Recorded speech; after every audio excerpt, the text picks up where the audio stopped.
From the heart of an empire forged in iron and blood, rose men whose names were whispered in both reverence and terror. These were not just generals, they were architects of fear, titans of the battlefield whose ambition knew no bounds. This is the story of Rome's most ruthless commanders. Our journey begins in the shadow of the Colosseum, where the spectacle of life and death was a daily ritual. But the true arena of Roman power was not on the sands of the amphitheater, but on the sprawling frontiers of the Republic, and later, the Empire.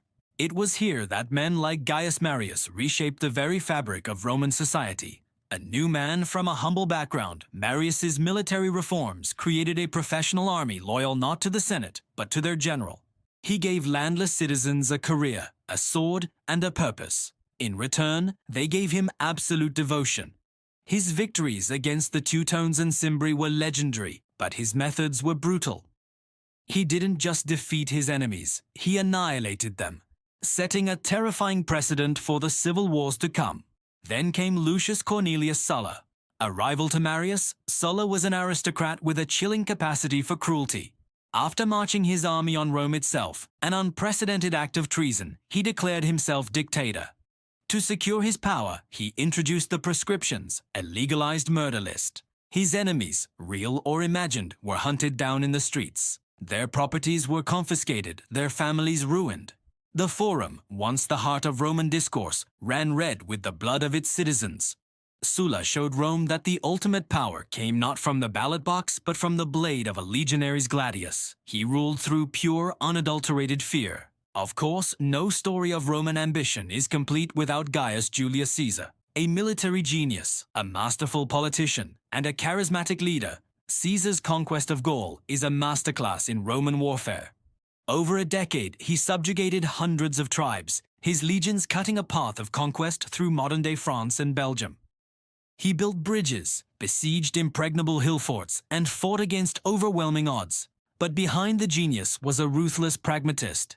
At Alesia, he encircled the Gallic chieftain Vercingetorix, building a massive wall to trap the Gauls and another to keep reinforcements out. He starved them into submission, a calculated act of cruelty that broke the back of the Gallic resistance. For Caesar, the goal justified any means, and the goal was always absolute power.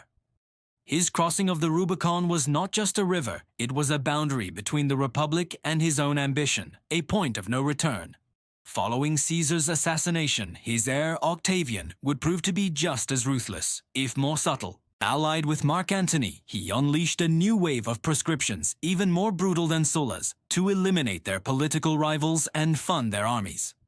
Cicero, the great orator and defender of the Republic, was one of their most famous victims.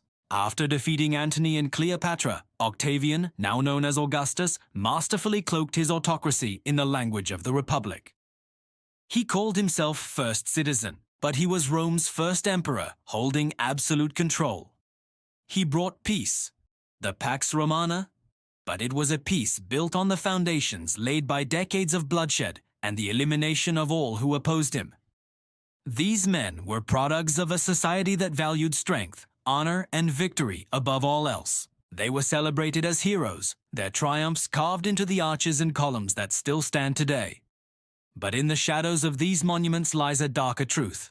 They were masters of psychological warfare, understanding that control over an empire was maintained not just by legions, but by the strategic application of fear. They held the power of life and death over millions, and they did not hesitate to use it. From the scorched fields of Gaul to the blood-soaked streets of Rome itself, their legacy is a complex tapestry of glory and terror, a testament to the brutal, unforgiving nature of Roman power.